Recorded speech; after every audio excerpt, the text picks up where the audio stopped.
গণমাধ্যমে ও সামাজিক যোগাযোগ মাধ্যমে পার্বত্য চট্টগ্রাম ভিত্তিক সংগঠন ইউপিডিএফ গণতান্ত্রিক বিলুপ্ত নিয়ে যে সংবাদ প্রকাশ হয়েছে তা সত্য নয় বলে দাবি করেছেন সংগঠনটির নেতারা। সকালে খাগড়াছড়ি সদরের মধুপুর বাজারে সংগঠন কার্যালয়ে সংবাদ সম্মেলনে এমন দাবি করেন তারা। বলেন, ইউপিডিএফ গণতান্ত্রিক বিলুপ্ত হয়নি।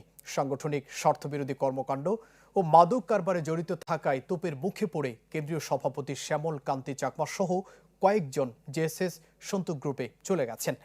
ইউপিডিএফ গণতান্ত্রিক তার নিজস্ব গতিতে চলবে বলে জানান নেতারা। সংগঠনের কেন্দ্রীয় ভারপ্রাপ্ত সভাপতি সমীরণ চাকমা, সাধারণ সম্পাদক অমল কান্তি চাকমা ও সাংগঠনিক সম্পাদক অমর জ্যোতি চাকমা সংবাদ সম্মেলনে বক্তব্য রাখেন। দলের সাধারণ সম্পাদক অমল কান্তি চাকমা নাম ব্যবহার করে সোশ্যাল মিডিয়ায় একটি বিবৃতি প্রদান করা হয় যা বানোয়াট ও বিভ্রান্তমূলক। সেখানে ইউপিডিএফ গণতান্ত্রিকের দল বিলুপ্ত করার মতো একটি গঠনতন্ত্র বহির্ভূত ঘোষণাও দেওয়া হয়।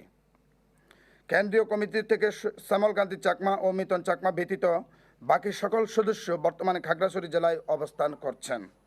তাছাড়া কেন্দ্রীয় কমিটির অধিকাংশ সদস্য সম্মতি ছাড়া এরকম ঘোষণা একেবারেই অবান্তর।